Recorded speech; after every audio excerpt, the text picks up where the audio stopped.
મજા આવે ને અત્યારે સાંજે નાય બેન કે મજા જ આવી ગઈ ને અત્યારે જજો ઘરે પગે જાય એવા લસવાનું હોય ક્યાં હા ફેમિલી અહીંયા પણ એક ગાડી છે બાપાની આ તો બહુ જૂની નહીં હોય જો ઓલાની અંદર ટાકેલ છે ને અમે એક રૂમ છે ત્યાં ટાકેલ છે ત્યાં હાવ જૂની છે ને અહીંયા જો સેવામાં કેટલા માણસો આવે ત્યાં આ બધું ક્યાંથી આવે ને કઈ રીતનું આવે ને હજી કોઈને ખબર નથી પડી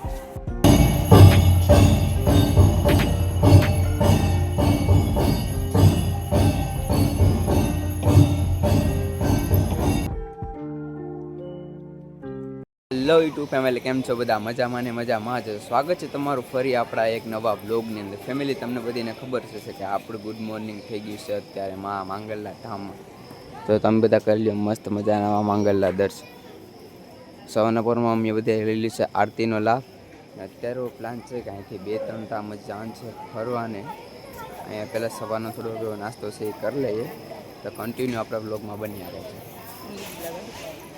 ફેમિલી અત્યારે આપણે લીધું હતું મસ્ત મજાનો નાસ્તામાં છે ગાંઠિયા ને ચા ને જો આંબે વેચે શું કે પાર્ટી મોજમાં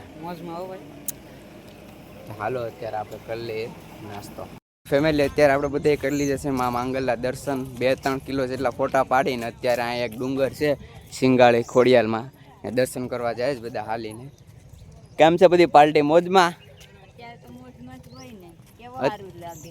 મજા આવે ને અત્યારે સાંજે નાય બેન કે મજા જ આવી ગઈ ને અત્યારે જજો ઘરે પગે જાય એવા લસવાનું હોય ક્યાં હા ફેમિલી આપણે કરી લીધા છે અત્યારે ખોડિયાલમાંના દર્શન તમને ખબર તો હશે જ્યાં મોટા ત્યાં હોય ને ત્યાં ફોટો કે વિડીયો શૂટ અલાઉડ ન હોય એટલે આપણે એના વિડીયો નથી ત્યારે તો હાલતા ચાલતા ઉતારી લઉં જો આપણે ઉઘાડે પગે જાય તમને ખબર જ છે પગ ને બધું હોજી ગયું છે ને આ બધી ફેમિલી જાય અહીંથી રસ્તો આમ છે ને તો તમે એકવાર અહીંથી દેડા ડાયરેક્ટ મોગલમાંના શરણોમાં ડાયરેક્ટ સીધા ત્યાં બાકી કાંઈ રૂકો જ નહીં તો અહીંથી અત્યારે બગદાણ જવાનો પ્લાન બનાવીએ છીએ ટેમ્પોડીવાળાને પટાવીએ જો માની જાય સીધા અહીંથી ડાયરેક્ટ બગદાણ ફેમિલી પાછો આપણે પગુડાથી બગદાણા પેદલ યાત્રા કરી દીધી ચાલુ હવે અહીંથી કેટલા 11 કિલોમીટર જેટલું બતાવે હવે પાછા હાલતા જાય રસ્તામાં તો જો આવા રસ્તા આવે છે પગુતા ઓજીના બામ થઈ ગયા રસ્તા તો આવે ઓય કિસકા બચ્ચા હે તું ચલ નિકલ ઓ સાંભા કિસકા બચ્ચા હે આ કિતરાને કહીને સાળા કરે સોટી જાહે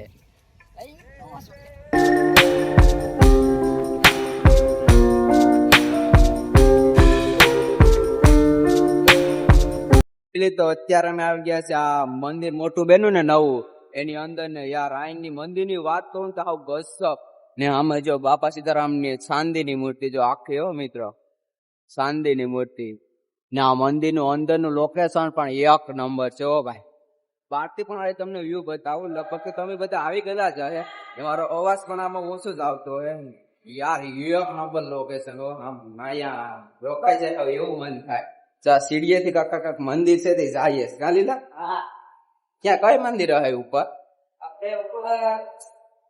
ઉપર મસ્ત અને પૌવા અંદર આવે ઠંડી ના મંદિર કેમ બનેલું હોય એમને આપણે વિચારતા ને કેમ 1 નંબર ડીશ જો તમે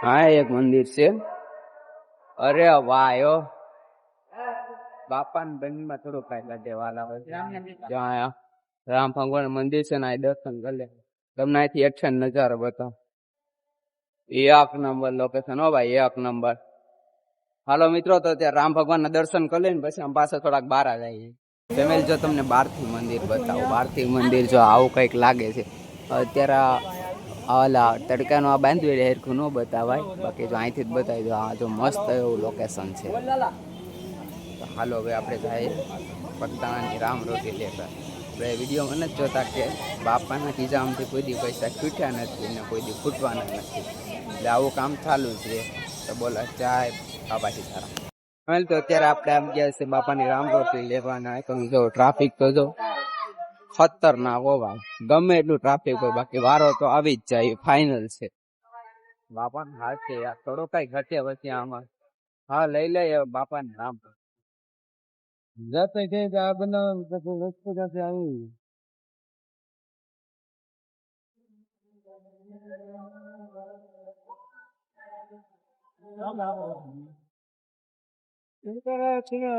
માંગો પૂછા નહીં. તમને અવાજ તો નહીં આવતો હોય પણ જો આવે કાંઈક બાપાની રામ રોટી છે તો હવે આપણે લઈ લઈએ કાંઈ રામ અવાજ તો આમાં કઈ આવે નહીં કારણ કે આ થાળીઓ ને બધું જાય ને એટલા જણા આપણે લઈએ પ્રસાદ. તો ફેમિલી અત્યારે આપણે બાપાની પ્રસાદ લઈ દીધી ને આવી ગયા છે એની ગાડી જોવા માટે. તો ગાડી આપણે આમ ઢાકેલી છે, તમને આમ ઇન્દ્રામાંથી જો બતાવે એરથી નહીં બતાવતું ને આમે જો દેખાય બંડી ને બધું દેખાય. આમાં હેરખું નહીં દેખાતું હોય. આમે જો એક છે ગાડી, આની અંદર કાંક ઢાકેલું છે. હું બરાબર દેખાડું, ગાડી જ છે ને આની અંદર. હા તો હાવ ઢાકેલું છે એટલે આમાં કાંઈ નથી દેખાતું. ફેમિલી આ એક આ વડલો છે ને, જો આ જૂનું સ્થાન છે ને બાપા સીતારામ મંદિર છે ને, જો અહીંયા બધા એવા લોકો કહે કે અહીંયા બાપા સીતારામ દેખા આમાં કાંક જગ્યાએ બરાબર જો બેડ લીટા તમને દેખાતા અહીંયા જો દેખાય ન્યાય દેખાય મતલબમાં. અત્યારે તો ઝાખા ઝાખા થોડાક દેખાય, મને કાંઈ બહુ દેખાતા નથી. જોઈએ જો આ એનું જૂનું સ્થાન છે ને, જો અહીંયા બેઠતા એવું લોકો કહે છે. આપણે તો કાંઈ ખબર છે નહીં વધારે ને. આમ બહાર લોકેશનની વાત કરો ને તો આમ વાત જ ન થાય એવું મસ્ત મજાનું લોકેશન છે ને, અહીંયા બેઠી જાવ એવું હાવ મન થાય. અમારે સાથે ઘણા બધા તમને ખબર છે કે અમારે આખું સંઘ છે. તો અહીંયા બાપા સીતારામ રેડી પ્રસાદી લઈ લે, થોડીક વાર આરામ કરીએ ને એવો પ્લાન બનાવે છે કે ઘર તરફ રવાના થઈ જાય. તો આપણા વ્લોગમાં કન્ટિન્યુ બન્યા રહેશે ફેમિલી. તો અહીંયા જો બગદાણાવાળાની ચાની પ્રસાદી લે, અમે પણ લઈ લીધી. તમે આવો ને તો અહીંયા ચાની પ્રસાદી લઈ લેજો, કારણ કે ચા વિના આપણે થોડું જ ચેન પડે યાર. જો એક મિત્ર મારે આમ પાણી પીવા જાય, લઈ લીધી મસ્ત મજાના દાદા બગદાણાવાળાની પ્રસાદી. હવે જાય કાંક રખડવા. તો અત્યારે આપણે આવી ગયા છે માર્કેટમાં ખરીદી કરવા. અહીંયા આપણે હું લેવું ને એ કાંઈ નક્કી નથી થતું. જો અહીંથી આમ બધા લે, અહીંયા થોડો ઘણો સામાન લઈ લીધો. આપણે હાથમાં પહેરવાનું કાંક ગોઈએ પણ કાંઈ મળતું જ નથી. હું લેવું જ વિચાર આવે. અહીંયા કેટલું બધું વસ્તુ છે પણ આમ કાંઈ લેવાનું જ મન નથી થતું. જોઈએ જ હવે કે આગળ હું હાથમાં પહેરવાનું ઘરનું આટલું થોડું ઘણું લઈ જવાનું છે તો એ લઈ જાય. એક હારે કેટલું બધું હોય ને એટલે ખબર જ ન પડે કે હું લઈ જાઉં. હા ભાઈ એને છોકરા હાટું કાંક કહીએ ન ગોતે પણ કાંઈ મળતું નથી. ક્યાં કાલે જા હું ગોતે હું લઈ જાઉં ઈ જ થાય કે આમાં કેટલું બધું એક હારે આમ જો મોટી માર્કેટ છે ને કેટલું બધું આમાં હું લઈ જાઉં ને ઈ જ કાંઈ નક્કી ન હોય. હવે ગોતીએ છે, હવે કાંક મળી જાય તો ઠીક છે. तेरा छोकरा फिर रड़ेगा, मेरे पापा मेरे लिए कुछ भी नहीं ले साला गाल बोलेगा. बापा सीताराम નું મંદિર જામ દેખાય છે, મસ્ત આમ દેખાય. અહીંયા શું લેવું હવે અંદર દુકાને જાય કે અત્યારે તો આપણે પ્રસાદી અહીંથી લઈ લે હું ને પછી ડાયરેક્ટ કટકટાવાનું છે ઘેર, કારણ કે બધા હાવ પાકીને પેપડા થઈ ગયા. તો કન્ટિન્યુ આપણા બ્લોગમાં બન્યા રહે છે. તાર છોકરા તો ટ્રેક્ટર લઈ પછી બાપ દીકરો બી ફેરા કર્યા કે છે. એક આ ડમ્ફરી લઈ દે એટલે એ ફેરા ચાલુ કરી દે. એ તું ટ્રેક્ટરમાં ની ડમ્ફર ને જીસેબી લઈ લે, લાડી રેડી. તે હું લાવ આમાં કાંઈ ખબર નથી પડતી. અત્યારે આપણે એક બાંધી લીધી છે, ટેમ્પોડી જેવું છે, ઇકો જેવું છે, એ બાંધી દીધું છે. હવે આપણે અહીંથી મંદિરે થવાનું છે કોટડા. હાલો આપણે મળીએ કોટડા. આપણી સાથે બાઈક